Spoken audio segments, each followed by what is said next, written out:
cá. É sempre motivo de muita alegria estar aqui na casa do Senhor, compartilhando da palavra, compartilhando daquilo que Ele tem falado ao meu coração e aquilo que eu creio que Ele quer falar com a sua igreja também. Curve sua cabeça, vamos orar mais uma vez. Senhor, muito obrigada por esse momento, obrigada por essa noite. Obrigado, Espírito Santo, porque eu sei que o Senhor está aqui e eu te peço que o Senhor venha conduzir essa palavra, que o Senhor venha falar ao coração da tua igreja, que tudo que seja ministrado aqui, Senhor, venha diretamente do teu trono, como um pão fresco para nos alimentar. É o que eu te peço e te agradeço em nome de Jesus. Amém. Queridos, há muitos dias o Senhor tem me feito refletir, sobre a nossa forma de viver, a forma que nós temos que levar os nossos dias até o dia da vinda dele. No decorrer do nosso dia a dia, com os nossos afazeres, com tantas responsabilidades, às vezes a gente vai ficando insensível a essa promessa de que o Senhor virá. E assim como todas as promessas que o Senhor nos fez e cumpriu, não vai ser diferente com essa. Então, Ele falou que viria e vai cumprir. E enquanto eu lia o texto que a gente vai ver hoje, o Senhor me saltou aos olhos três importantes instruções de como viver os nossos dias até a vinda do Senhor. Então, vamos abrir lá em Tito capítulo 2, vamos ler do versículo 12 ao 13. Tito 2, do 12 ao 13. Amém? Diz assim: educando-nos para que, renegadas a impiedade e as paixões mundanas, vivamos no presente século sensata, justa e piedosamente, aguardando a bendita esperança e a manifestação da glória do nosso grande Deus e Salvador Cristo Jesus. E para contextualizar aqui essa sessão, se a gente vê o que ele fala lá no versículo 11, ele diz assim: porquanto a graça de Deus se manifestou salvadora a todos os homens, educando-nos para que... Então, aqui a gente consegue enxergar que essa vida sensata, justa e piedosa, essa forma de viver, ela só nos é alcançável mediante a graça do Senhor. A graça salvadora de Jesus, ela é um apoio para o nosso padrão de vida cristão. Amém? Mas o que é a graça? Resumidamente, a graça, ela é um favor imerecido que nós recebemos, do Senhor, porque antes nós estávamos destituídos da glória de Deus, nós estávamos separados, nós tínhamos uma dívida com o Senhor que nós não tínhamos condições de pagar. Mas o Senhor, na sua infinita misericórdia, soberania, enviou o Senhor Jesus para morrer na cruz pelos nossos pecados e pagar essa dívida. De uma forma que hoje nós podemos ter livre acesso ao Senhor por conta do sacrifício salvífico de Jesus. Quando Ele morreu lá na cruz, Ele partiu aquele véu e hoje nós podemos ter esse livre acesso. Nós fomos justificados pela graça. Isso significa que quando o Senhor olha para nós, olha para a nossa vida, Ele não vê os nossos pecados, mas Ele vê a justiça de Jesus nas nossas vidas. E isso nos foi dado de graça. Amém? Então, partindo desse princípio, dizendo isso, nós precisamos entender que a nossa vida aqui na Terra, ela é uma vida tridimensional. Como assim? Aqui eu me relaciono comigo mesma, me relaciono coletivamente, me relaciono com o próximo e me relaciono com Deus. E essa instrução que a gente vê aqui em Tito pode ser aplicada como uma instrução para nós vivermos nessas três dimensões da nossa vida. Então, a primeira forma que a gente vê é de forma sensata. Viver de forma sensata diz respeito a nós mesmos, diz respeito às à nossa carnalidade, ao domínio da nossa carnalidade, ao domínio das nossas tendências pecaminosas, ao domínio da nossa tendência ao poder, da nossa tendência às mágoas, aos vícios. Por exemplo, quando alguém nos faz alguma coisa, quando alguém nos chateia, é muito mais confortável a gente ficar nutrindo aquela situação, aquele sentimento, até mesmo pensando em formas de se vingar da pessoa, para fazer a pessoa sentir a mesma coisa que você sentiu, para ela aprender, como se aquela fosse a melhor forma de lidar com a situação. É uma forma insensata. Então, nós devemos ser prudentes, sensatos e dominar essa nossa vontade de sobressair, de fazer valer os nossos direitos. Nós temos que ter domínio sobre isso. Nós precisamos ser sóbrios, precisamos ter temperança. Outro exemplo é dentro do casamento. Eu vou dar exemplo do casamento aqui, mas esse exemplo ele vale para qualquer outro nível de relação que nós temos. Mulher, por exemplo, quando seu marido faz alguma coisa que lhe chateia, nós somos muito tendenciosas a colocar para fora aquilo que está chateando a gente, a desabafar. E às vezes, na primeira oportunidade, quando seu marido chega em casa, você já despeja sobre ele todas aquelas reclamações, todas as suas queixas, aquilo que está lhe chateando.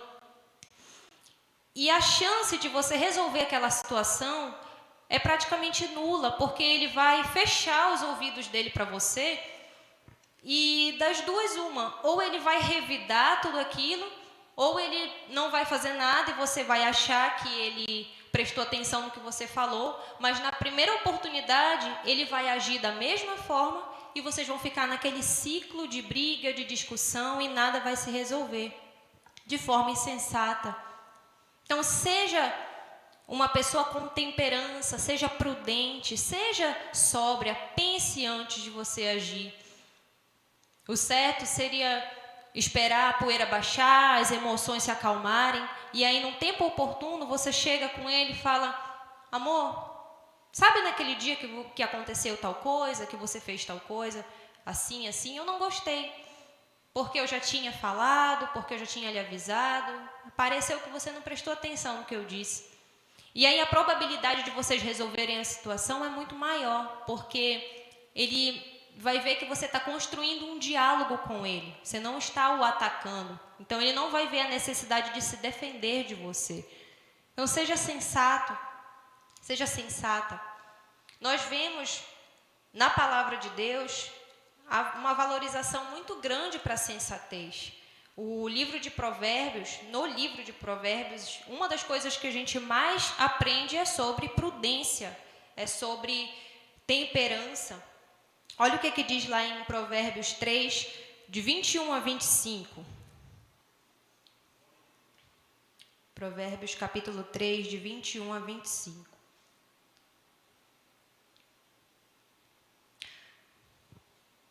Diz assim: meu filho, guarde consigo a sensatez e o equilíbrio, nunca os perca de vista. Trarão vida a você e serão um enfeite para o seu pescoço. Então você seguirá o seu caminho em segurança e não tropeçará. Quando se deitar, não terá medo, e o seu sono será tranquilo. Olha aqui o que ele coloca. Ele dá consequências para o equilíbrio e para a sensatez. Ele fala de segurança, ele fala de não ter medo e ele fala de tranquilidade. Então, quando nós estivermos em alguma situação desafiadora, numa situação desconfortável, situações do nosso cotidiano, nós precisamos calar mesmo a voz da nossa carne e sermos prudentes, pensarmos antes de agir.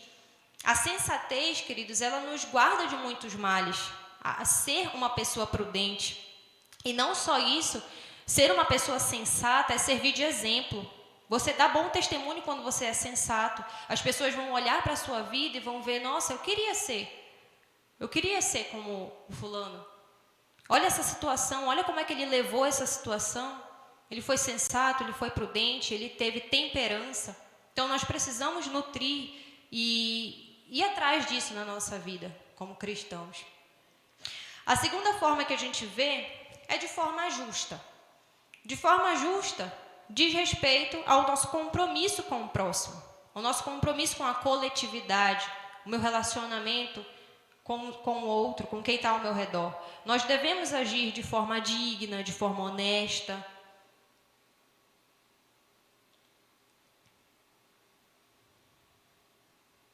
Nós precisamos fazer jus a quem nós representamos aqui na terra, que é Jesus. Isso faz parte de ser um bom cristão também, agir com dignidade.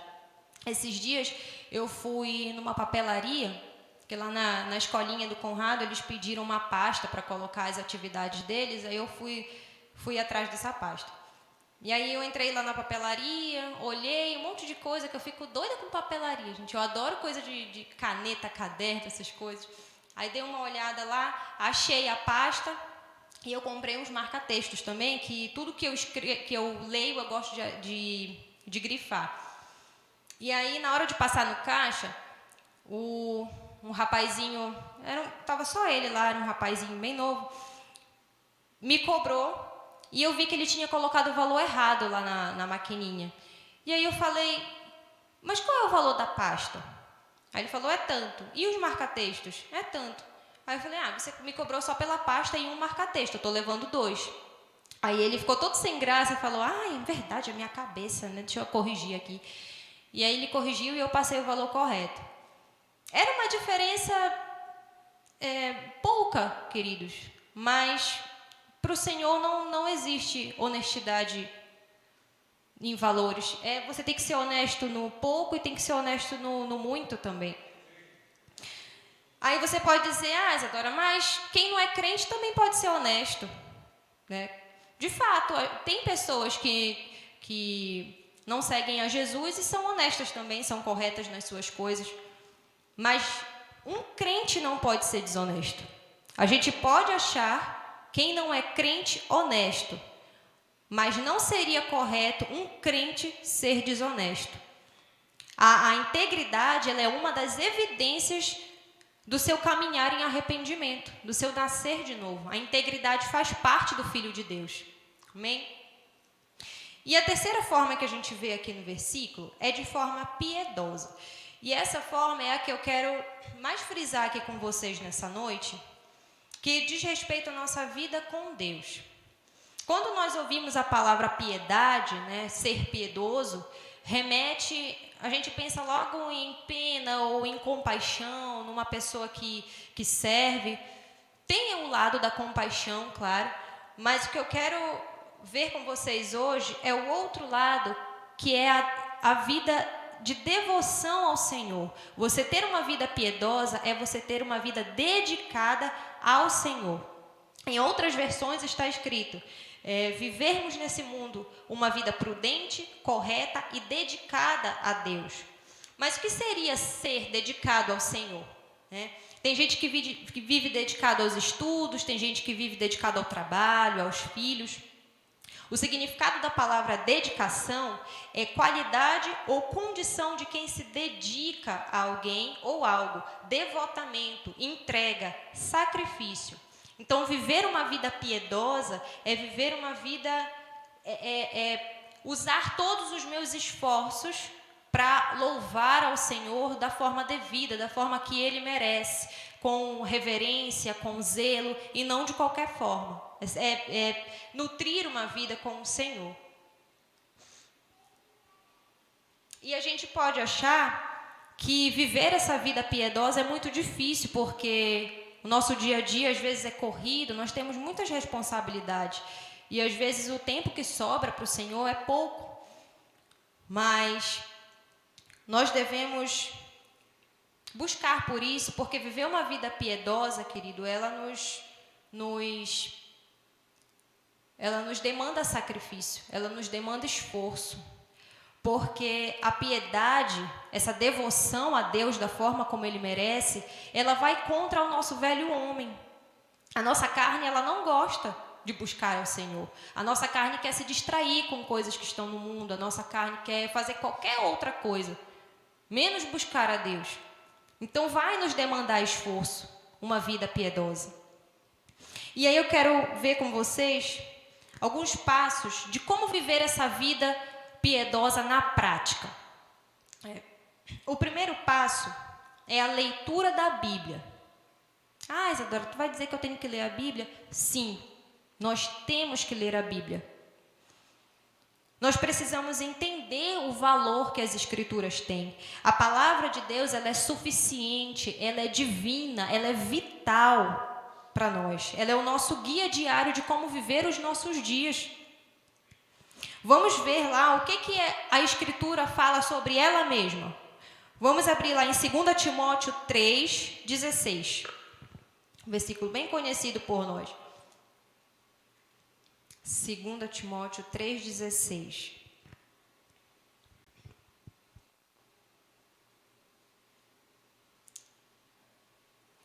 Diz assim: toda a Escritura é divinamente inspirada e proveitosa para ensinar, para redarguir, para corrigir, para instruir em justiça. Então, a palavra, ela é inspirada, queridos. A gente pode olhar assim, ela pode parecer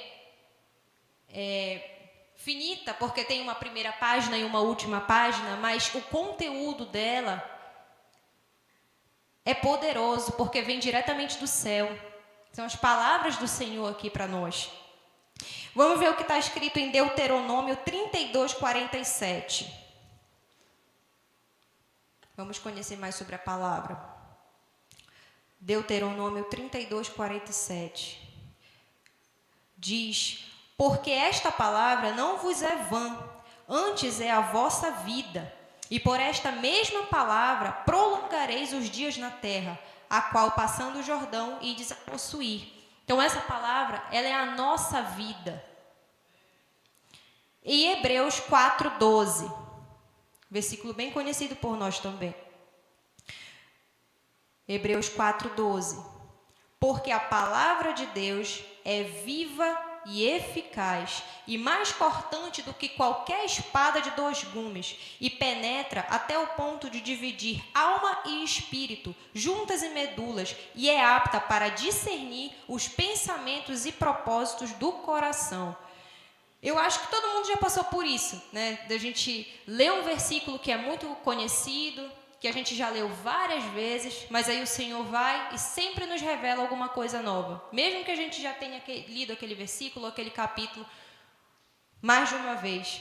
Então, a palavra do Senhor, querido, ela é viva, ela esquadrinha os nossos corações, ela é eficaz, ela é vital para as nossas vidas.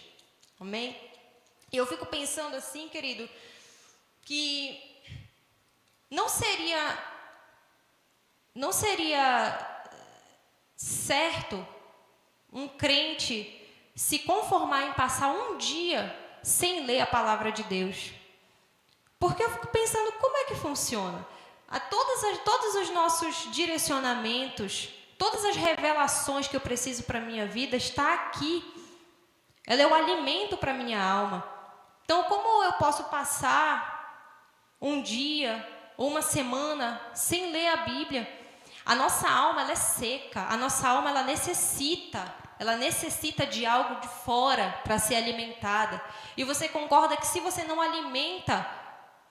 se alimenta da palavra de Deus, você está se alimentando de alguma outra coisa. Você está enchendo a sua mente, o seu coração de alguma outra coisa que não é a palavra. E aí, consequentemente, você deixa mais forte a sua carne. E aí, quando você precisar ser sensato, você não tem força suficiente. Você não tem força suficiente para fazer aquilo que o Senhor te manda fazer. Você não tem força suficiente para guerrear, porque você não conhece. Como é que você vai conhecer o Deus que você serve? Como é que você vai conhecer o que o Senhor fala a seu respeito? Quem você é, se você não lê a palavra? Se você não busca conhecer? A palavra, como eu falei, ela só parece finita porque tem uma capa de início e uma capa final. Mas esse livro aqui, ele é inesgotável. A mensagem que tem aqui é inesgotável. Se você abrir e cavar, você sempre vai achar um tesouro. Ela é uma fonte inesgotável de vida que nós necessitamos, amém? Lá no Salmo 1, diz: bem-aventurado o homem que não anda no conselho dos ímpios, nem está no caminho dos pecadores, nem se assenta na roda dos escarnecedores. Antes tem o seu prazer na lei do Senhor, e na sua lei medita de dia e de noite. Então, meditar na palavra do Senhor, querido, deveria ser motivo de alegria. Bem-aventurado aqui é um termo mais forte do que feliz, embora envolva felicidade também. Olha o comentário que tem na Bíblia de Genebra, eu achei muito interessante. Aquele que é bem-aventurado é o objeto do favor e da graça especiais de Deus. Então, eu sou uma bem-aventurada. Você é um bem-aventurado. Nós somos objetos da graça do Senhor, como nós vimos lá no início. Amém? Então, a Bíblia é o nosso alimento diário. A gente lembra o que Jesus falou para o diabo quando ele estava sendo tentado lá no deserto, e o diabo disse para Jesus transformar aquelas pedras em pães para ele se alimentar. O que o Senhor Jesus falou? Nem só de pão viverá o homem, mas de toda a palavra que procede da boca de Deus. Amém? Então Jesus coloca a palavra como o nosso alimento, como ela é. Segundo passo, querido, para nós mantermos uma vida de piedade, uma vida piedosa, dedicada a Deus, quem arrisca? Qual é o segundo passo? Oração. Amém? Oração, queridos. A oração, igualmente como a leitura da palavra, eu não consigo ver elas separadas. Oração e leitura da palavra, elas andam juntas. E igualmente, as mesmas dificuldades que a gente sente para ler a Bíblia, a gente sente para orar, porque a nossa carne também não gosta de orar. Orar nos requer entrega, nos requer uma entrega especial, nos requer tempo de qualidade. E tempo é uma coisa que a gente preza muito, a gente quer tudo muito rápido, a gente quer fazer sempre muita coisa num pequeno espaço de tempo. Tudo que a gente puder fazer em pouco tempo a gente quer fazer, então a gente está acelerado, a gente se acostumou a ser acelerado. E para orar, nós precisamos desacelerar, nós precisamos colocar a nossa mente na plenitude de Deus, na serenidade do Senhor. Porque orar, querido, não é só você chegar com Deus e dizer: Senhor, muito obrigada pelo dia, muito obrigada porque nada de ruim me aconteceu e amém. Orar não é assim. Para orar você precisa tirar tempo, você precisa se dedicar, você precisa ir lá para o seu secreto, no seu quarto, fechar a porta, falar com o Senhor honestamente, dizer: Senhor, eis-me aqui, fale comigo. O que o Senhor quer me revelar nesse dia? O que o Senhor quer me ensinar? É no momento de oração, querido, que você vai ter momento de intimidade com o Senhor. É no momento de oração que você vai pedir perdão pelos seus pecados, que você vai interceder por pessoas, que você vai exaltar, glorificar o Senhor pela beleza da sua santidade. Você vai nutrir um relacionamento com Deus através da oração. Então não tem como você viver uma vida sem ter vida de oração. Eu já tive experiências de orar por obediência mesmo, porque eu estava desmotivada, mas eu sabia que era o certo, eu precisava orar. E aí eu comecei orando, e no meio da oração, no decorrer da oração, o Senhor foi quebrantando o meu coração e foi me dando o privilégio de estar na sua presença. Então isso deveria ser o nosso motivo de alegria, isso deveria ser o nosso maior anseio. Porque a gente lembra, isso foi conquistado para nós. O Senhor Jesus conquistou isso para nós. Ele conquistou, e hoje, assim que terminar o culto, você pode chegar lá no seu quarto, na sua casa, se ajoelhar e ter um tempo com Deus livremente. E falar com o Senhor, se dirigir ao Senhor. Só pelo fato da gente poder hoje se dirigir ao Senhor livremente, já teria que ser motivo de anseio no nosso coração. Amém? Então, não negocie, querido, o seu devocional. Não negocie o seu tempo com Deus, o seu tempo de leitura, o seu tempo de meditação. Abra a Bíblia, leia a Bíblia e tente entender aquele ensinamento, como aquele ensinamento se aplica na sua vida, como eu posso responder à palavra do Senhor, se analise através da palavra. O que o Senhor diz a meu respeito? Será que eu estou correspondendo a isso? Como é que eu tenho sido como esposa? Como é que eu tenho sido como marido, como filho, como pai, como mãe, como funcionário? Será que eu estou correspondendo às expectativas do Senhor? Então medite e não negocie esse tempo. Pode ser difícil, porque uma vida piedosa é difícil e nos requer esforço. Nossa carne não quer isso, mas nós precisamos ter disciplina. Uma vida piedosa nos requer disciplina, nos requer perseverança. Amém? E nessa noite, querido, eu queria te incentivar a isso. Fique de pé no seu lugar. Eu queria te incentivar a isso. Eleve o seu pensamento ao Senhor. Coloque o seu coração nisso. E eu não queria pedir que alguns viessem aqui na frente. Eu queria pedir que todos viessem aqui na frente como um ato intencional. Como quem está dizendo: Senhor, eu ouvi a Tua palavra. Eu entendi que o Senhor falou comigo. E eu quero mais de Ti. Eu quero que a Tua chama se acenda no meu coração. E, querido, se você está tendo uma vida de devocional, se você está tendo tempo com Deus, glórias ao Senhor. Continue, persevere e busque por mais. Busque cada vez mais. Mas se você não está tendo tanto tempo assim de qualidade com Deus, que nessa noite seja diferente. Que nessa noite você possa reconhecer que você precisa do Senhor, que você precisa conhecer mais dEle. E que o Senhor possa fazer isso, possa acender essa chama no seu coração. Amém? Não se distraia, eleve o seu pensamento ao Senhor. Esteja em momento de oração, esse momento é seu com Deus. Nós vamos cantar uma canção aqui, mas esteja em oração. Amém. Aleluia, Senhor.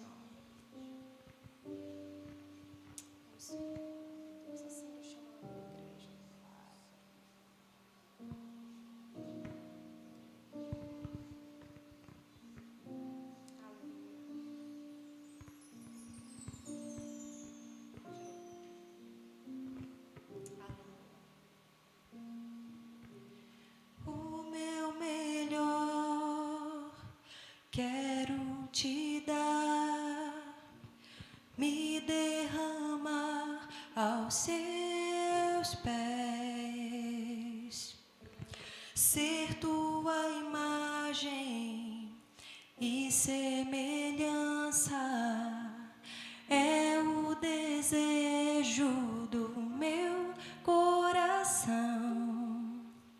Se o meu corpo errar o caminho, meu coração clamará por ti. Abraça-me com sua misericórdia, vem me envolver, tua face quero ver, quero vestir as roupas da santidade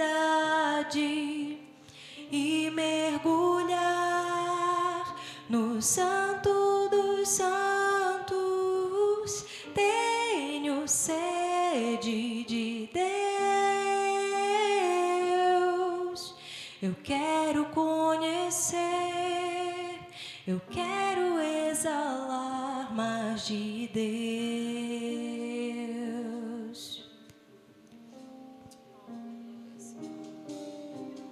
O meu melhor quero te dar, me derramar aos teus pés,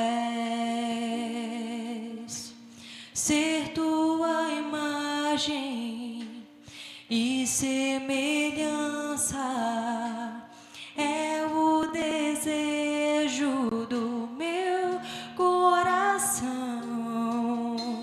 Se o meu corpo errar o caminho, meu coração clamará por ti.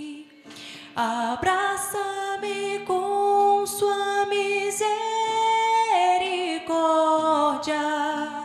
vem me envolver. Tua face quero vestir as roupas da santidade e mergulhar no Santo dos Santos. Tenho sede de Deus. Eu quero conhecer, eu quero exalar mais de Deus. Oh, Senhor, que isso seja uma verdade nas nossas vidas, meu Pai. Oh, Deus, acende a chama nos nossos corações, Deus. Nos dê cada vez mais fome, cada vez mais sede por Ti.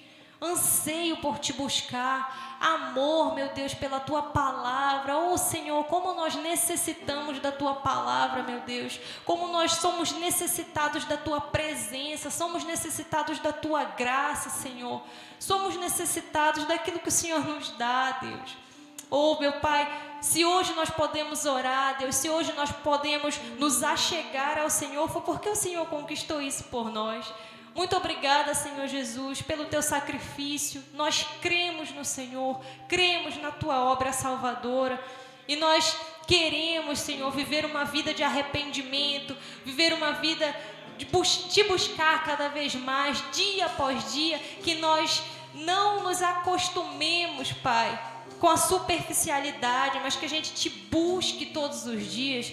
Sejamos fervorosos na palavra, sejamos fervorosos na Tua presença. Oh, Senhor, que nós sejamos revestidos, Senhor, da Tua palavra, das Tuas verdades para a nossa vida, meu Deus. É o que nós Te pedimos. Espírito Santo de Deus, nos encha nessa noite, que de hoje em diante nós não regridamos, Deus, que nós possamos sempre estar Te buscando cada vez mais, que a gente não se contente com uma leitura rasa, com uma meditação rasa, com pouco tempo para Ti, Deus, mas que a gente separe sempre o melhor para o Senhor. Oh, Deus, tantas coisas, tantos tesouros o Senhor tem para nós, Deus, que nós possamos saber buscar, que esse seja o anseio do nosso coração. É o que eu Te peço, Senhor, em nome de Jesus. Amém, Deus. Amém. Pode voltar para o seu lugar, querido.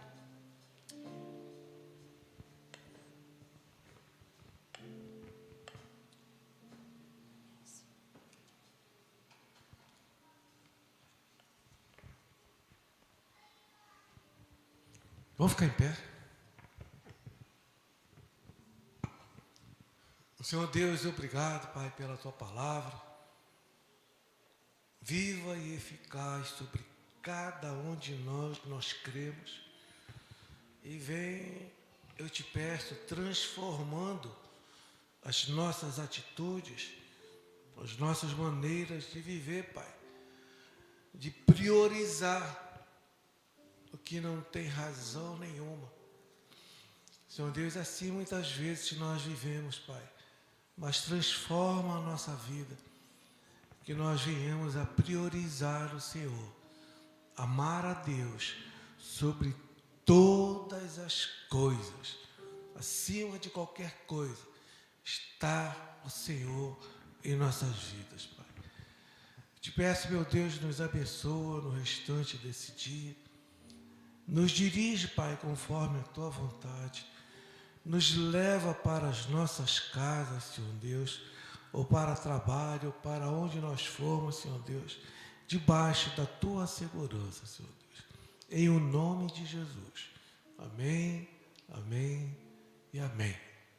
Amém?